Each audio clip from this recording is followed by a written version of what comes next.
Muy buenos días, Iglesia. Muchas gracias por estar aquí en nuestro servicio online. Estamos tan felices que estén aquí. Hoy día estamos continuando nuestra serie que se llama Historias Entretejidas, pero esta serie ya mismo va a terminar y vamos a comenzar una nueva serie que se llama Tesalonicenses. Y vamos a aprender de eso en pronto, pero queremos dejarles saber que tenemos una aplicación, se llama Crossbridge Miami Springs, y ahí puede conectarse con nosotros. Y también les queremos dejar saber que tenemos servicio en español a las 11:30 y también tenemos un servicio en inglés a las 10. Una vez más, muchas gracias por estar aquí.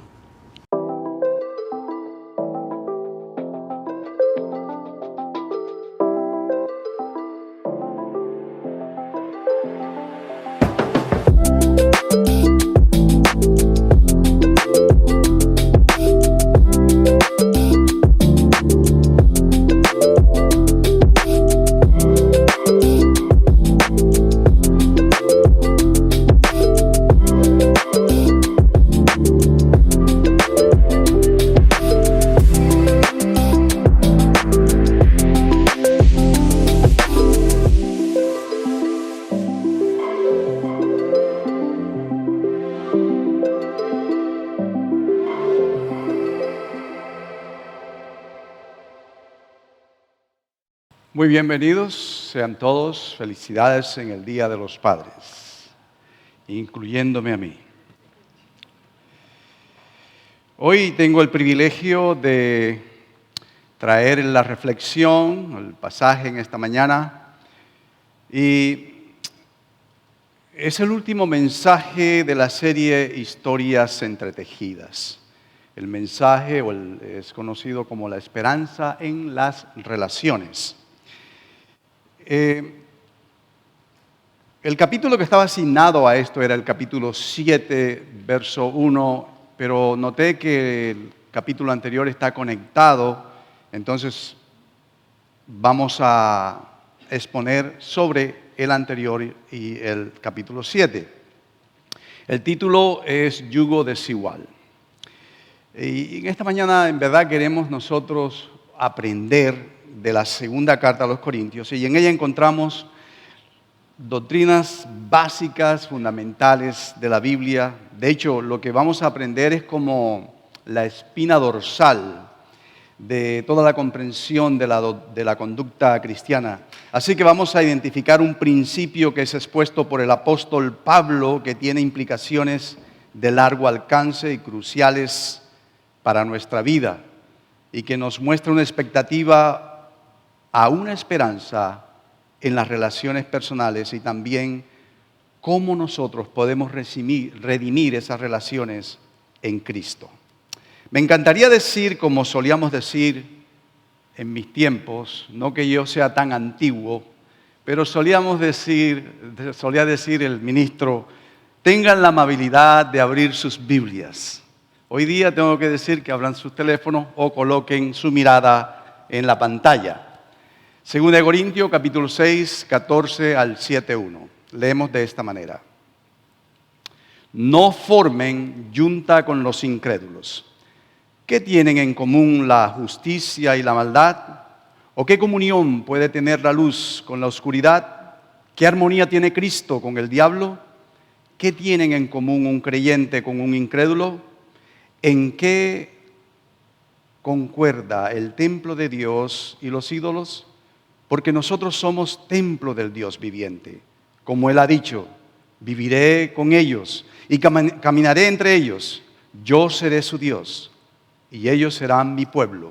Por tanto, el Señor añade, salgan de en medio de ellos y apártense, no toquen nada impuro. Yo los recibiré, yo seré un padre para ustedes y ustedes serán mis hijos y mis hijas, dice el Señor Todopoderoso.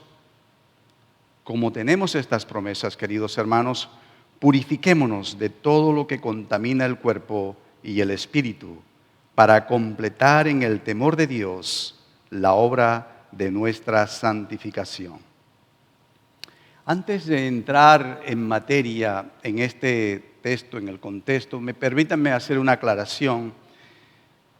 Y es que cuando leamos que el apóstol Pablo se refiere el no hacer yugo desigual o juntarse con los incrédulos, él no está refiriéndose o sugiriendo que nos aislemos del mundo. Más bien, él está tratando de hacer un alcance. Ya nos daremos cuenta a medida que leemos el contexto de que Pablo está tratando de rescatar a este grupo localizado en Corinto, una iglesia que habían decidido abrazar otras creencias. Hago esa salvedad. Dicho eso, tal vez el versículo más mencionado en esta maravillosa epístola es el versículo 14. Nuevamente lo leo, que dice: no formen junta con los incrédulos. ¿Qué tienen en común la justicia y la maldad? ¿O qué comunión puede tener la luz con la oscuridad? Este versículo no solo debe ser memorizado por nosotros, pero también debería ser escondido en el corazón de nosotros. Pablo nos presenta la existencia de dos mundos, ¿verdad? O mejor dicho, dos formas de vistas entre sí. Son dos sociedades, dos reinos que se oponen. Uno es descrito como justicia, la luz, Cristo, el creyente y la presencia de Dios. Y el otro es caracterizado como oscuro, impío, diabólico y ocupado por la presencia de los ídolos. Estas son las dos sociedades, las dos esferas totalmente diferentes, totalmente incongruentes e incompatibles. Y el apóstol Pablo nos dice que no hay posibilidad, que no hay persona que pueda en esos dos reinos mezclados convivir o lograr un éxito. No pueden tener éxito. Ese es el afán de Pablo tratando de rescatar a estos hermanos. Me viene a la mente como el título de una canción que tal vez el pastor Henry se acuerda de ella, porque yo no soy de los años 60, pero la balada es de los años 60, que era titulada Dos mundos diferentes. Algo paradójico decía la letra, el estribillo decía: yo te amo, tú estás en un mundo y yo estoy en otro, pero te prometo que los dos podemos formar un mundo. Algo raro, paradójico, es precisamente lo que le pasaba a estos hermanos en Corinto. Y estaban ellos tratando de vivir en estos dos mundos diferentes que no tenían nada en común. Y era una forma de ellos poder tratar de demostrarse de que sí podían lograr, de tener éxito, de vivir y de compartir en estos dos mundos.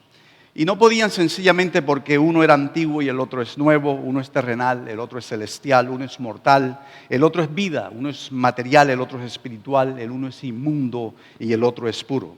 De manera que Pablo tiene la intención de presentar una manera clara, concisa a todo cristiano, que existe la posibilidad, que no existe la posibilidad de vivir en ambos mundos o de estar saltando del uno para el otro. Yo me pregunto a dónde el apóstol Pablo se dirige a medida que uno va leyendo el contexto, y Pablo lo que quiere decir y dónde se dirige es que él está tratando de mostrarle a los corintios que dejen de esforzarse. Y les recuerda en capítulo 5, versículo 17 de la misma segunda carta de Corintios, les recuerda esto algo maravilloso. Y el versículo dice así: por lo tanto, si alguno está en Cristo, es una nueva creación. Lo viejo ha pasado, ha llegado ya lo nuevo. Y lo que Pablo hace es que les recuerda a ellos, recuérdense, es como mostrando el amor que tenía por este grupo de hermanos. Recuérdense que ustedes son parte de la familia de Dios. Ustedes fueron llamados de acuerdo al propósito de Dios. Y que Dios los conoció de antemano, que Él los predestinó. Y fueron llamados a ser transformados según la imagen de su Hijo. Pablo los provoca a que consideren lo que Él está diciendo, que ustedes pueden tener nuevamente una esperanza en la relación que solían tener con Dios. Está quebrantada en este momento, pero yo les hago esa solicitud. Les insto que ustedes consideren, es como si Pablo estuviera diciendo a través, recuerden que ustedes son criaturas nuevas. Dios los llamó, ustedes pertenecen a Dios, ustedes son puros, ustedes no pueden estar con los impuros. Porque obviamente ellos estaban tratando de abrazar los dos lados, los dos mundos incongruentes e incompatibles. Y el consejo que Pablo daba a los corintios, ¿por qué no? Es una aplicación para nosotros en este tiempo. A veces hay esferas, a veces hay dos mundos que tratan de invadirnos. A veces hay filosofías o posiciones o posturas de lo que esta cultura nos ofrece a nosotros. Y es importante que también nosotros podamos rescatar esa amonestación que Pablo está haciendo. Primera de Tesalonicenses, capítulo 1, versículo 9. Hay algo interesante, es un lugar donde en Tesalónica Pablo había, obviamente, predicado y establecido iglesias. Y esto es lo que dicen estos hermanos tesalonicenses. Difícil me cuesta decir el nombre, tesalonicenses. Pablo dice, ellos mismos cuentan de lo bien que ustedes nos recibieron y de cómo se convirtieron a Dios, dejando los ídolos para servir al Dios verdadero. Pablo hace una comparación usando a este grupo, a los tesalonicenses, y el reporte que Pablo tenía de ellos era que donde Pablo iba, siempre escuchaba un buen reporte, diciendo la admirable fe con que ellos habían abrazado la palabra de Dios y cómo ellos habían dejado los ídolos, a diferencia de los hermanos corintios que hicieron lo opuesto, que abandonaron la verdadera fe por escuchar una nueva filosofía, una nueva cultura, y estaban siendo invadidos, permeados por una cultura y por una religión diferente. Y habían, como dicen por ahí, tras de que es gordito tiene papera, tras de que estaban en problemas, falsos maestros, falsos profetas, empezaron ellos a comunicarles diferentes mensajes y diferentes filosofías y fueron afectando la religión y todas estas cosas, y los corintios adoptaron esto. Y esto es lo que es conocido como lo que se llama, cuando hay una fusión de dos religiones, es un sincretismo ecléctico. Sincretismo, como ustedes ven en la pantalla, es la unión entre dos religiones. Es la tendencia a conjugar y armonizar corrientes, pensamientos o ideas opuestas. El ecléptico es aquella persona que a su manera de pensar siempre está en el centro. Bueno, transgénero, ahora la cultura en Estados Unidos, hablan de ellos, ¿sabes qué? Ellos no me hacen daño, pero yo soy cristiano, pero yo prefiero no opinar y, bueno, allá ellos y allá yo. Es una posición intermedia donde no decimos que somos creyentes y que Dios es un Dios celoso, pero Dios es un Dios también que ama a aquellos a quienes ha llamado. Y yo creo que debemos de identificarnos, obviamente sin ánimos de denigrar o de aplastar a las demás personas, pero debemos decir cuál es nuestra posición. O sea que los corintios estaban en esta posición con el sincretismo ecléctico, no sabían ni qué abrazar ni qué decir. Esto me trae a mí también el ejemplo hablando de la religión o la fusión de religiones, y viene a mí el relato en el Antiguo Testamento, donde Moisés sacó el pueblo de Egipto de la esclavitud y lo trajo guiado por Dios. Esas posiciones fueron adoptadas por Israel cuando decidieron desobedecer el mandato de Dios después que habían sido testigos de verdaderos milagros. Estamos hablando de verdaderos milagros, de señales portentosas, de los prodigios de Dios, donde Dios hizo un camino en el mar, donde Dios puso una nube durante el día para proteger a estas miles de personas en el desierto, en la noche una antorcha para iluminarlo, donde en su providencia divina les dio de comer, les dio agua, donde Dios fue condescendiente con este grupo de personas Y tomó solo un segundito nada más para ellos empezar a reconsiderar. Mientras el Señor Moisés estaba hablando con Dios, ellos decidieron hacer un becerro con la imagen que trajeron de allá de Egipto, y se hicieron un becerro y empezaron a glorificar. Si hay algún grupo que en verdad tiene una teología y una doxología equivocada y errada, eran los israelitas en ese momento. Se les olvidó lo que los patriarcas habían enseñado, de que Dios es uno, es el Señor, y olvidaron el decálogo y todas estas cosas.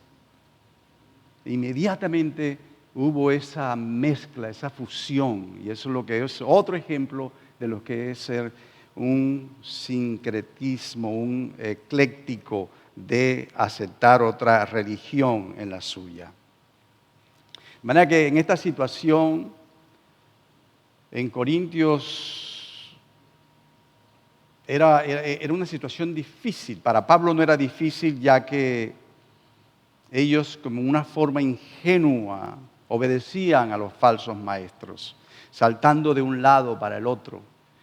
Y claro, si leemos la epístola, las dos cartas, primera y segunda carta que Pablo envió a estos hermanos, habían una cantidad de errores. Uno de ellos que me llama la atención es donde Pablo dice: se escucha que entre vosotros hay un joven que tiene relaciones íntimas con la madrastra. Los otros decían, yo soy de Pablo, yo sigo a Apolos. Y habían tantos problemas en esa iglesia, y Pablo severamente dice: yo tengo que juzgar al que está allí, porque ustedes no pueden hacer nada. De hecho, hay una expresión que Pablo dice: la tal persona sea entregada a Satanás. Y obviamente esto significa: sáquenlo de la sombrilla de la gracia, en cierto sentido, dejen de orar, no comulguen con él. Él no quiere hacer caso, y es lo que es conocido como, ¿verdad?, como cuando ponen a una persona en al cuidado, el cuidado de Dios es sacado, y pues ya la persona no está bajo esa sombrilla de gracia. De manera que la afirmación de Pablo a los corintios de no juntarse con los incrédulos era un desafío que él presentaba. Era un gran desafío, es verdad. El apóstol, tanto como los corintios y aún a nosotros nos incumbe, para nosotros es un gran desafío el no ser bombardeado con las artimañas y sutilezas que tiene el mundo, que tiene el paganismo. Continuamente nuestros hijos son bombardeados por la forma de enseñanza, por los perfiles que le presentan de la cultura, mezclándolas y fusionándolas con el cristianismo. Un ejemplo de la yunta desigual está en Deuteronomios capítulo 22:10. Dice: no hares con una yunta compuesta de un buey y un burro. Deuteronomio 22:10 allí se dan las instrucciones. Lo que era práctico y no tiene nada que ver con lo espiritual. Y Dios está dando ciertas normas e instrucciones al pueblo, de las cuales muchas no eran tan espirituales como estamos hablando. Y Pablo presta de esa instrucción en Deuteronomio y la presenta a los corintios para mostrarles el término en griego, no sé cómo pronunciarlo, pero se escribe heteresugeo. Eso quiere decir no hacer una yunta desigual. Y Pablo presta el término del Antiguo Testamento para mostrarle a los corintios que lo que ellos están haciendo en lo que concierne a la práctica de fe que tienen es una yunta desigual. Y que ustedes han permitido que esos falsos profetas y esos falsos maestros estén interrumpiendo su vida, estén afectando su vida espiritual. Y eso es lo que Pablo usa como el ejemplo de una yunta desigual. ¿Qué quiere decir Pablo cuando dice que no nos unamos con los incrédulos? ¿Cómo debemos entender eso? ¿Acaso quiere decir que nos convirtamos en ermitaños, en monjes que nos retiremos a una montaña y que no tengamos nexo ni nada con ninguna de las sociedades? ¿O quiere decir que nos alejemos y que no busquemos a nadie? O tal vez quiere decir que busquemos una comunidad aquí en la Florida que se llame Cristianolandia y que en ella esté el chofer, el carnicero, el vendedor de casas, esté la tiendita de la esquina y que todos sean cristianos, aún hasta la mascota sea cristiana, aún hasta los carteristas sean cristianos. ¿Es eso lo que Pablo quiere decir? No, Pablo no quiere decir eso. Lo que Pablo está queriendo decir es que nosotros fuimos llamados para llevar el Evangelio, pero cuando hay una iglesia formada, Pablo está diciéndoles que esa iglesia necesita ser cuidada, necesita ser protegida. ¿Debemos retirarnos del mundo entonces? No.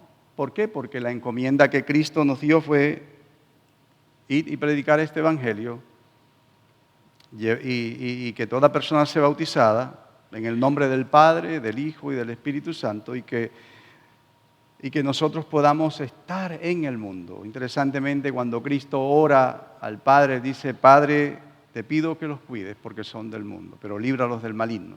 Nosotros somos parte esencial de eso acá en lo que concierne a la predicación. Yo recuerdo cuando salíamos nosotros hace unos cuantos añitos allí en la ciudad de Hialeah y nos mandaban a predicar.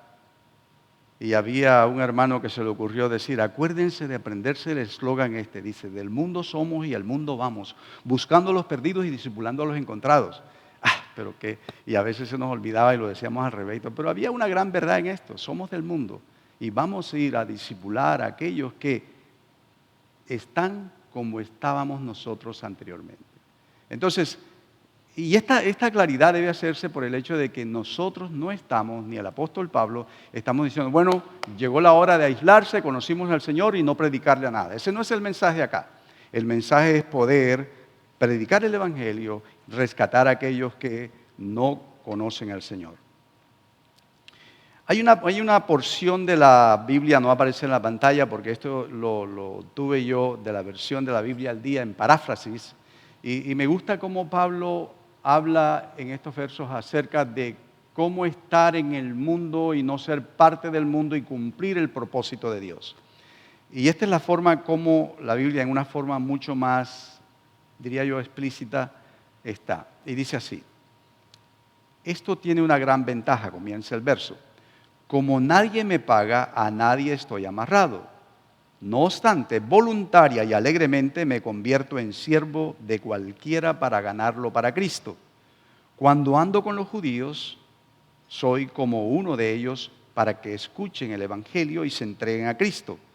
Cuando ando con los gentiles, que guardan las costumbres y ceremonias judías, no discuto, aunque no estoy de acuerdo con ello, porque deseo ayudarles. Cuando ando con los paganos, trato de llevarle la corriente, desde luego, siempre que no vaya en contra de las normas cristianas. Para llevarles la corriente, les gano la confianza para poder conducirlos a Cristo. En una forma bastante, ¿verdad?, parafraseada, está diciendo Pablo: estamos dentro del mundo y necesitamos nosotros mostrarnos como somos, pero identificarnos que somos del Rey, del Señor. Así que este verso demuestra que el apóstol Pablo está en medio de los que eran impíos. Pablo procuraba a los pecadores y hacía lo necesario para lograr el propósito de Dios. En la primera carta, específicamente en 1 de Corintios 5, 9 y 10, dice esto: por carta ya les he dicho que no se relacionen con personas inmorales. Por supuesto, no me refería a la gente inmoral de este mundo, ni a los ávaros, ni a los estafadores, ni a los idólatras. En tal caso, tendrían ustedes que salir de este mundo. Eso lo dijo el apóstol Pablo. Entonces, es bueno que clarifiquemos esto. Por consiguiente, Pablo se refiere no a los pecadores que están en el mundo, sino que apunta a aquellos falsos maestros que se llaman y se muestran como hermanitos en la fe. En último análisis, el juntarse en yugo desigual quiere decir o se refiere a los falsos hermanos en la fe. Interesantemente, los judíos siempre acusaban a Jesús porque él estaba rodeado de prostitutas, de borrachos, de cobradores de impuestos y siempre lo criticaban. Pero es un buen ejemplo mostrar de cómo Jesús llevó el evangelio en medio de un mundo hostil y separado de Dios. 5 razones que tenemos para no tener yugo desigual. Da miedo esta mesa, ¿no? Que se nos vaya a caer. Okay. 5 razones. Una de ellas es, somos templos del Dios vivo. Y por eso es irracional. Es una de las razones. Mezclar religiones e ídolos y adorar al demonio, como hacían los corintios, es un sacrilegio. El desobedecer a Dios, Dios nos manda a salir de en medio de ellos y apartarse, estamos en desobediencia y es pecado. Es infructuoso, es inútil. El que insiste en hacer lo que no está de acuerdo a la palabra de Dios. No logramos ningún fruto si insistimos en eso. Y es ingrato el no purificar nuestras vidas para una santificación progresiva. En el capítulo 7, verso 1, Pablo hace un acercamiento muy tierno a los hermanos, diciéndole, queridos hermanos míos, y este es un término, nótese que usa la palabra hermanos, insisto, Pablo está tratando de rescatar a una iglesia, a un grupo de hermanos que han sido afectados por diversas creencias. Y él les dice, hermanos míos, con mucha ternura. Creo que también debíamos ser condescendientes en momentos donde hay necesidades en nuestras iglesias y no ser severos, no apartarnos, sino ser condescendiente en el momento que tu hermano esté en el error o esté en pecado. Sería un buen ejemplo. Y Pablo les invita a que establezcan una buena relación con Dios, como solían tenerla en el pasado. Y el llamado es a que se limpien de toda maldad, se limpien de toda traición, de todo pecado. Y digo traición porque cada vez que nosotros pecamos, lo que hacemos es simplemente una traición a Dios. Básicamente es lo que hacemos, traicionamos la santidad de Dios. Y Pablo continúa hablándoles a ellos de que es bueno que empiecen ustedes a arrepentirse, que entendemos que ustedes ya fueron santificados una vez por la sangre de Cristo, pero todavía nosotros tenemos que hacer lo que es conocido como la santificación progresiva. Nos toca pedirle perdón a Dios. Sabemos que cometemos pecados de omisión, de comisión, y es por eso que tenemos que acercarnos a Dios todos los días y estar siempre pendientes en el hecho de que no estemos ofendiendo a Dios.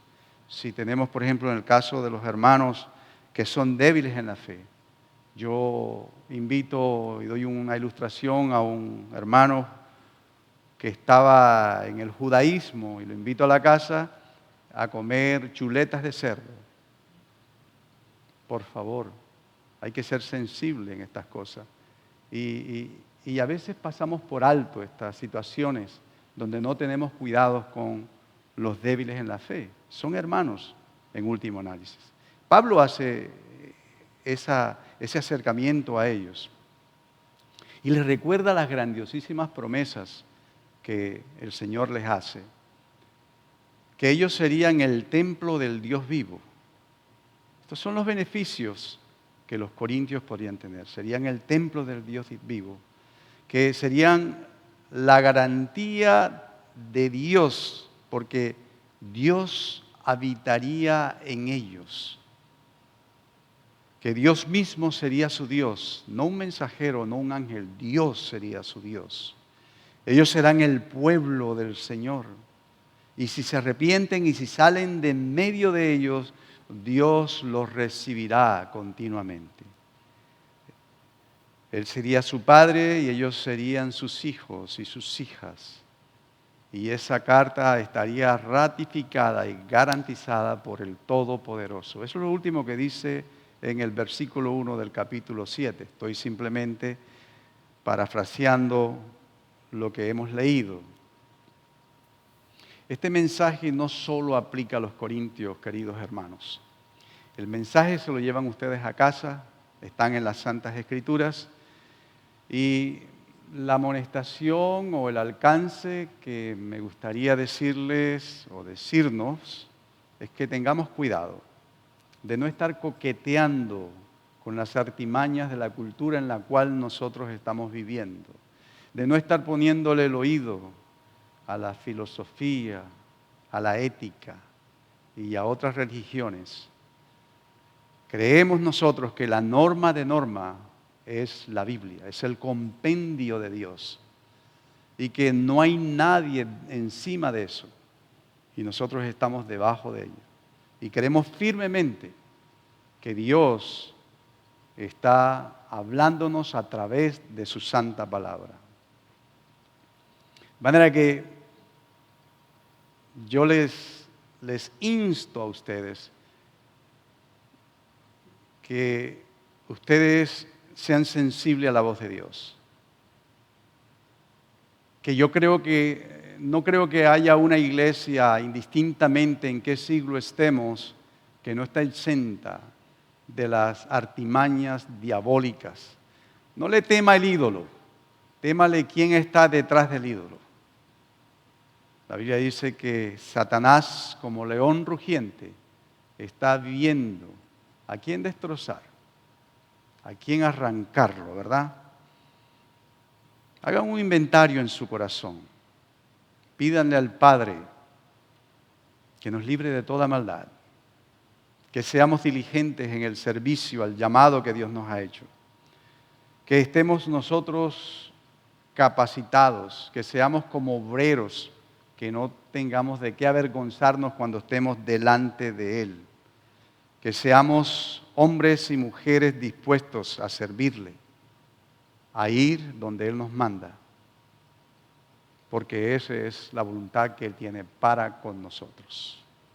Los invito a que oremos. Padre, antes que existiera un Adán, una caída, una traición de Satanás, un Caín, un Abraham, un pueblo esclavizado en Egipto, un Moisés, antes que existiera el decálogo de los mandamientos, antes que los jueces, que los reyes, que los profetas, antes que Jesús, que la iglesia, que el primer siglo, antes que las naciones en las cuales nosotros estamos representando, antes de la fundación del mundo, oh Padre, desde la eternidad, por el sapientísimo y santísimo consejo tuyo, Señor, tú ordenaste libre e inmutablemente todo lo que iba a acontecer, Señor. Fuiste tú, oh Padre, que te has manifestado en un Dios trino, que has diseñado todos los eventos, entretejiendo así el plan redentivo de tu pueblo. Nosotros entendemos que tú estás con nosotros, y si tú estás con nosotros, ¿quién podrá ser contra nosotros? A ti, oh Dios, te adoramos, a ti, Señor, te honramos, y te damos la gloria, la honra y el poder, porque solamente tú puedes ser Dios. Esto te lo pedimos en el nombre de Cristo. Amén. Muchas gracias por conectarse con nosotros. Si no lo has hecho, no olvides suscribirte a nuestro canal para que no te pierdas ninguno de nuestros episodios. Compártelos con tus amigos y familiares y no olvides que puedes unirte a nosotros en persona cada domingo a las 11:30 a.m.